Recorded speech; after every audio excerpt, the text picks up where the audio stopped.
There are a couple of other areas in the Google Search Console you'll need to know about, though we can skip through this pretty quickly. Firstly, there's the security area.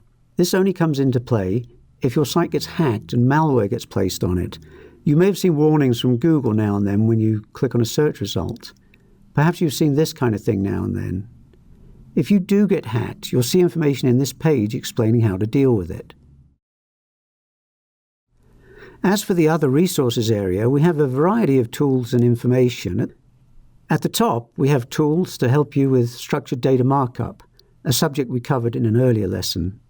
There's also Google My Business, which is used to get businesses that serve a particular city or region into Google Maps and the local Google search results. This is a subject we'll be covering in a later lesson. Google Merchant Center is where you can submit your products to the Google Shopping search results, but this is an advertising technique not covered in this course.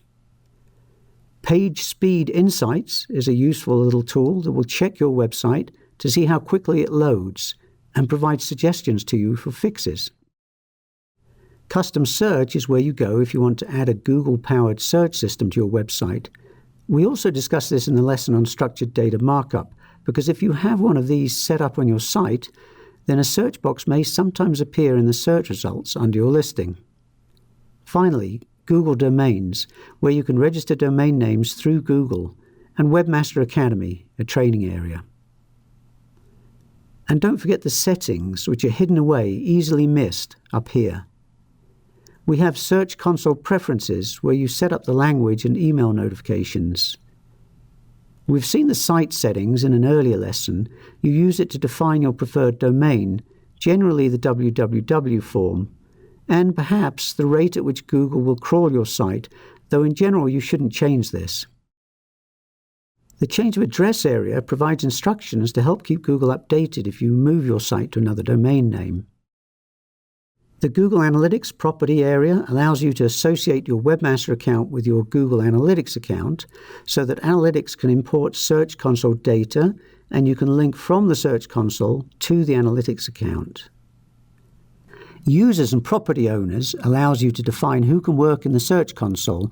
You can set up different types of account, restricting some users from some actions. Verification details shows you information about how and when your site was verified in the Search Console, a subject we looked at earlier in this section of the course.